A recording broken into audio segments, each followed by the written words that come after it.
Hindi ako sumama sa loob ng 3 taon dyan sa Malacanang. Dahil lantara na doon ang inuman, ang paggamit nila ng cocaine at mga bawal na gamot. Hindi ba nila nakikita, naririnig? Kakaiba na siya magsalita. Hindi na maintindihan kung ano-ano na ang sinasabi at wala na sa sarili. Nagtatago sa kabaitan niya ang pang-aabuso niya sa droga.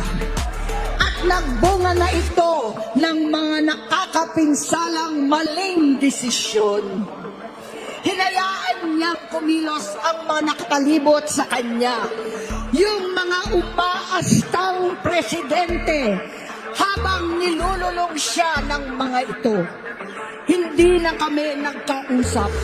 Sa harap ng publiko, pinipilit kong magmukha kaming maayos. Pero wala na kaming koneksyon. Hindi ko hinihiling na maunawaan ninyo ako, lahat kayo.